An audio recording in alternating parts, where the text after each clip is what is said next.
जो इजराइल के प्रधानमंत्री हैं बेंयामिन नेतन्याहू, उन्होंने ईरान पर हमले के बाद क्या कहा है, पहले ये सुन लेते हैं।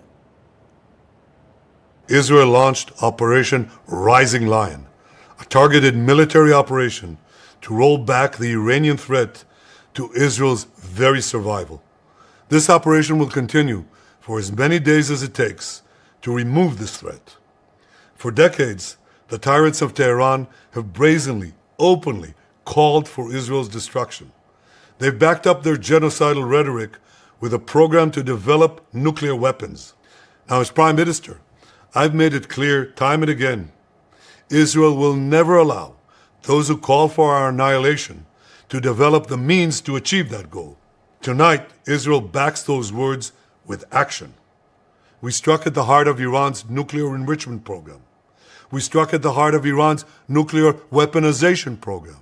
We targeted Iran's main enrichment facility in Natanz. We targeted Iran's leading nuclear scientists working on the Iranian bomb. We also struck at the heart of Iran's ballistic missile program. तो हमने इजराइल के प्रधानमंत्री के तेवर सुने और शायद पहली बार किसी नेता को यह कहते हुए सुना गया, दुनिया के किसी नेता को, कि उसने किसी जगह पर किसी परमाणु ठिकाने पर हमला किया है, जो अपने आप में किसी भी दूसरे नेता के लिए बहुत ही गैर जिम्मेदाराना बयान होगा।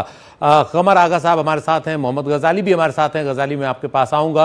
आगा साहब, आपने कहा कि ईरान में नेशनलिस्ट फोर्सेस बहुत ताकतवर हैं, बहुत डीप रूटेड हैं, लेकिन ये दौर युद्ध का जो है वो आमने सामने की लड़ाई अब बहुत बाद में आती है। सबसे पहले लड़ाई मिसाइल से या लड़ाकू विमानों से लड़ी जाती है। इजराइल और ईरान की सीमा आपस में मिलती भी नहीं है। तो किस तरह से, क्या आपको लगता है कि ईरान के पास इतना अपने दम पर है लड़ने का साजो सामान, या फिर चीन और रूस भी उसकी मदद में कहीं आगे आ सकते हैं अगर ये लड़ाई आगे बढ़ती है, ईरान कोई बड़ा जवाबी हमला करने की सोचता है? नहीं, मुझे नहीं लगता कि चाइना या रशिया कोई भी मुल्क आएगा। हो सकता है कि कुछ थोड़ा बहुत वेपन सप्लाई कर देते।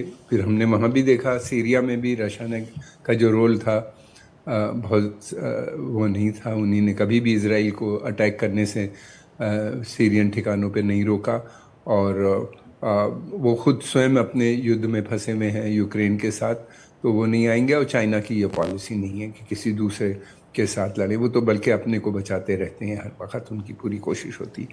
दूसरी बात ये भी है कि ये उनके पास न्यूक्लियर मिसाइल, उनके पास मिसाइल्स हैं, और इसमें कोई शक नहीं, अच्छे मिसाइल हैं, कैपेबल हैं। उसकी काफ़ी बारे में लिखा जा चुका है, बोला जा सकता है पश्चिमी मीडिया में।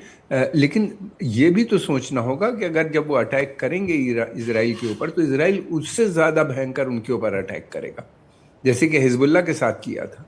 हिजबुल्ला ने 1 साल के करीब इनको आने नहीं दिया नॉर्दर्न इजराइल के अंदर, और वो लोग वहाँ से 60,000 से भी अधिक थे इजरायली जो कि होटल्स में ठहराए गए थे।